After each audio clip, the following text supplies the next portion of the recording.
میرا بیٹا اور بہو نماز وغیرہ کچھ بھی نہیں پڑھتے ہیں، ایسی ہیں بس، لیکن میری بیوی چاہتی ہے کہ ان دونوں کو عمرے پر بھیج دوں، تو اور میرے بچوں کے پاس پیسہ نہیں ہے، میری بیوی چاہتی ہے اپنے پیسوں سے بھیج دوں، تو کیا اس پر ثواب ملے گا یا نہیں ملے گا؟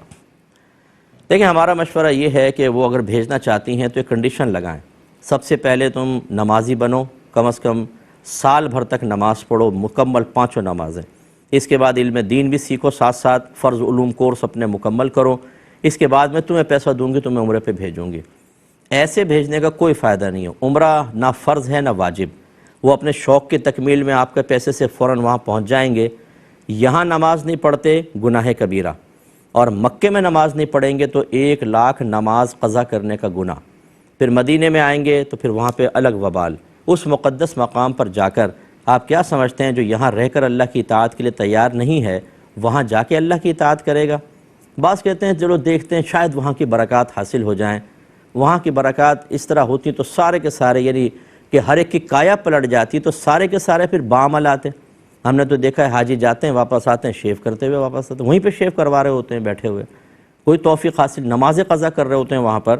تو اس لیے ہمارا مشورہ یہ ہے کہ ایسی اولاد جو اللہ کی فرما برداری نہ کر رہی ہو، اس کے لیے صرف قلبی محبت پیدا کر کے ان کے لیے اس طرح کرنا یہ بالکل غیر مناسب ہے۔ اس طرح ضمناً یہ بھی عرض کر دیتا ہوں، بعض لوگ کہتے ہیں ہم چاہتے ہیں کسی غریب کو عمرہ کروا دیں۔ میں سوال کرتا ہوں کیا فائدہ ہوگا؟ اس غریب کو پہلے یہ تو دیکھیں وہ نمازی ہے کہ نہیں ہے، اس کو مسائل آتے ہیں کہ نہیں آتے۔ آپ نے بھیج دیا پیسے دے کے، وہ خوش ہو گیا کہ میں نے مکہ مدینہ دیکھ لیا، خالی یہ دیکھنے کے لیے تھا یا وہاں جا کے خاص اللہ کی رحمت حاصل کرنے کے لیے تھا؟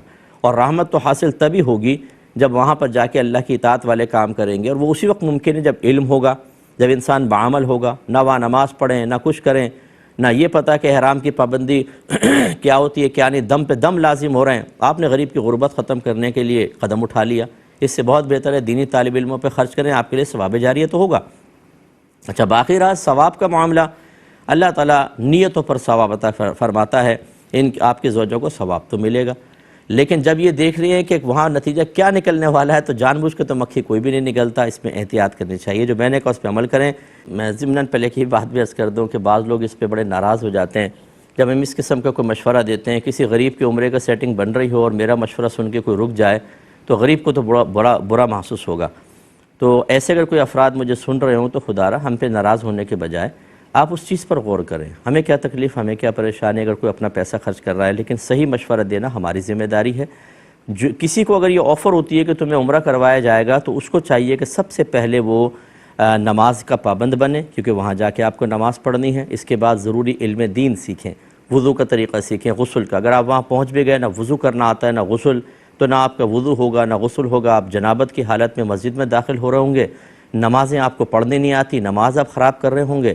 اسی طرح اگر آپ نے عمرہ یا حج کے احکام نہیں سیکھے تو قدم قدم پر آپ گناہ گار ہو رہے ہوں گے، اور مکے کا ایک گناہ 1,00,000 کے گناہ کے برابر علماء نے لکھا ہے۔ جیسے ثواب 1,00,000 ہوتا ہے تو گناہ بھی اعلیٰ حضرت نے یہ لکھا ہے کہ 1,00,000 ہوتا ہے۔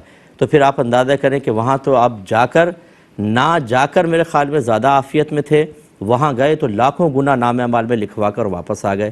بتائیے اب یہ میرا مشورہ آپ کے حق میں بہتر ہے یا نہیں ہے؟